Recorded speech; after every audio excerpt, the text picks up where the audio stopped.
Hi everyone, welcome to new Express Flute Tips video. As you have heard, today I'm going to speak really shortly about the trills and some uses I find to them because I don't know, somehow I have heard some of young students sometimes struggling with the trills, and I think that trills should be a moment to somehow release. This can sound easy, and I and I know that sometimes they are tricky, and especially, I don't know, this one.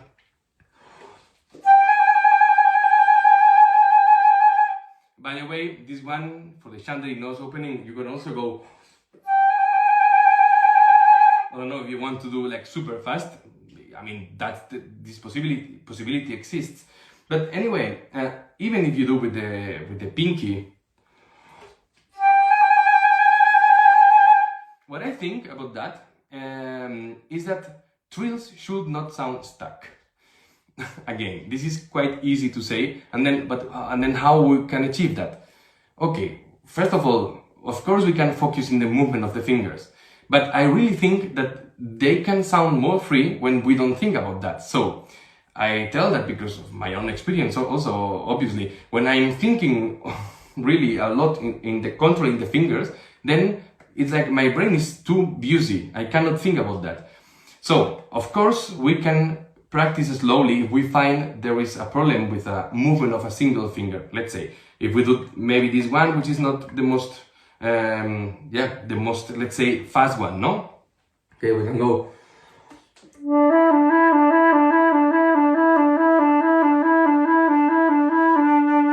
Yeah, we do it without the pinky now because we are going to do for the trill, no? For the... Okay, then we can do it, of course, slow.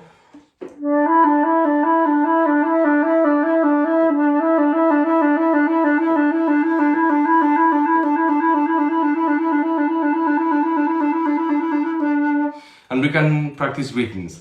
That's quite basic, but I think it's, even when we do this, we can do that in a very relaxed way. So not pressing the sound, because that's for me, what I'm going to explain later, that's for me quite interesting. So if we do this kind of exercise of control, which I change the finger, now I do with this one.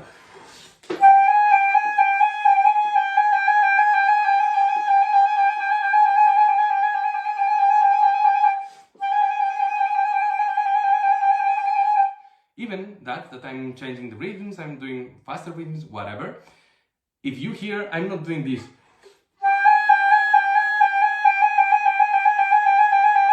Because then it sounds everything, it's not free.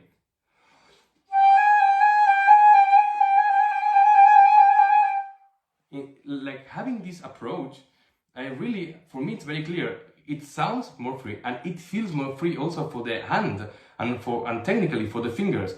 And basically it is because I am not thinking on the finger, I am thinking on the shape. And my concentration goes in another thing, and let's say somehow, as I am practicing with the rhythms and I am doing isolated and I am doing like slow, somehow little by little the movement becomes more precise and it becomes more fast. But of course then when the trill comes, what I try to do is this kind of, as the first note I played, this kind of exercises with crescendi and diminuendi. But I try to visualize somehow that the note goes somewhere and I'm not thinking about the trill. So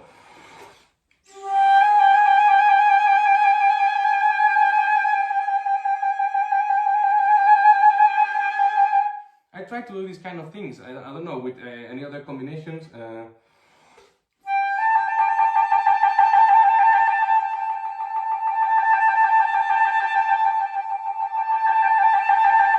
Okay, so I really tried to train that, so that my brain is in another place than in the fingers.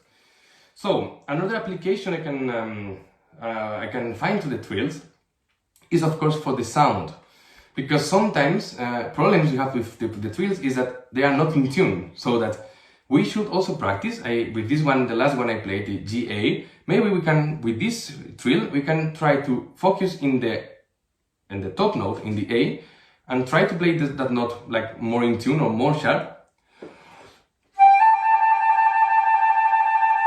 And then I'm going to focus in the G, and I'm going to try to make the G lower. depends on the context, depends on the harmony that we have. Maybe it's interesting that the G is lower because maybe it's a E major chord. But if it's a G major chord, then it's fundamental, and then we need this more brilliant sound. So this is also quite important, and I think quite useful to practice. So the trill, it's a combination of two notes, and our brain can really focus on the top one, and the bottom one. We can also change from that, and we will see how the sonority changes. So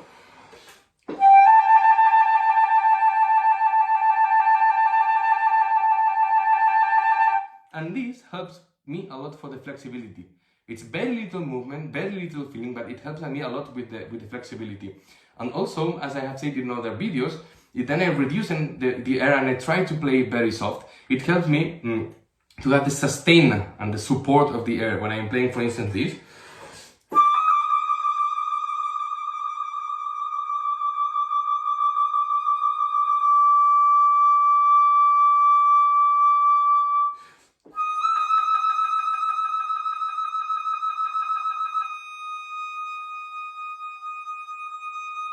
For me, it's quite clear. I mean, if I do this kind of trills, it's very, let's say, easy to find myself.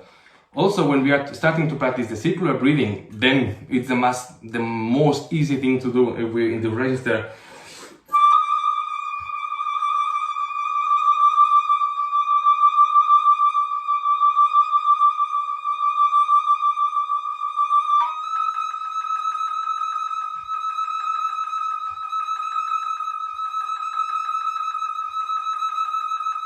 Etc. Okay, and so on. It is quite easy to do in that register.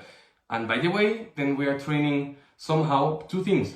The trill, that it has to go forward, and we are not thinking of the fingers at all, because now I was thinking in the circular breathing, but also by thinking in the circular breathing, then I'm also not thinking the placement of the sound, but all the things come together. And this is something that I think it's very interesting in playing an instrument, that we need to be multitasking, but at least myself, I cannot be. So I need to work things isolated. And sometimes, when precisely I do something to not think in another thing, then the thing that I'm not thinking, it becomes better because I'm training that, but I'm not conscient. I don't know what to say. It's quite strange, but I wanted to share with you that.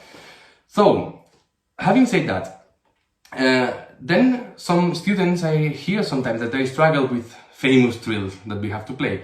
And I think that in order to do that, if we use this kind of exercises of long notes, and we think on the long note, but we don't think of the trill, then we can eventually, and also not pressing the notes, but relaxing it. So we can maybe eventually get this, and not,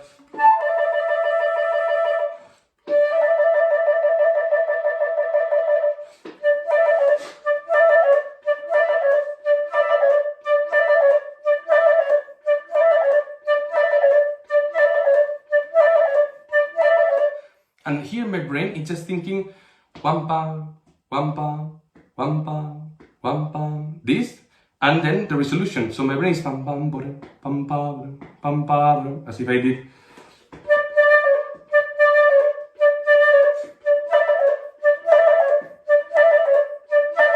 In fact, sometimes I think like, thanks that we have this trill to do this, because it's much more easy for me, for the sound.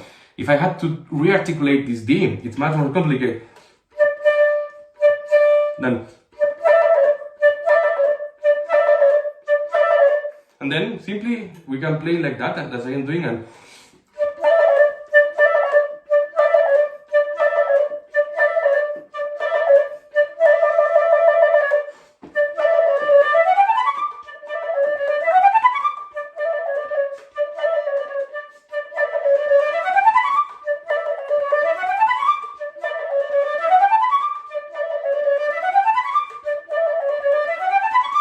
this kind of exercise, even for, I don't know, for in the daily routine, can be helpful, because then we have this trill quite trained, and the resolution. Sometimes I feel the students struggling, you know, this.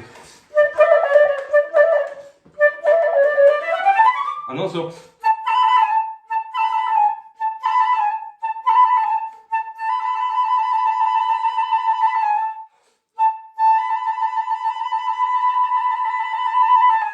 this is also not a combination. It's like doing a long note with direction. I mean, with an objective of the note, and then when we want, we go param with the resolution.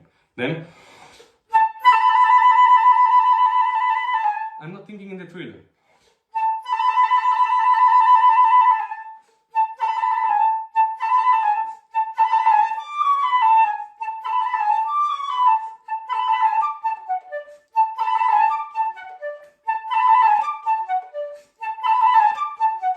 Okay, and I think this is somehow what I think about this kind of trills, some uses we can give to them, and how to train them. And I don't know, I played one of the few of the famous, let's say, trills that we all play sometimes, and I think it's quite useful to have this approach, which again, for me, the most important is not to press the note, because always I hear on, it happened to me a lot of times that I want to control so much, and then I go,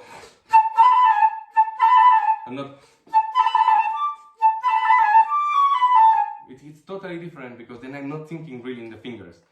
Of course it can sound, yes, but then I have a problem with the finger. Yes, I think that most of the times it happens because it's blocked, because our brain is the trill, oh, the trill, oh, the trill, the trill, you know, and then happens this kind of effect. I think it's much more easy, we can't forget about that. And if we want to practice isolated, as I had said before, we can do these rhythms, but always having an objective in the note, always thinking in the air, never thinking on this, only this, and ari, never. But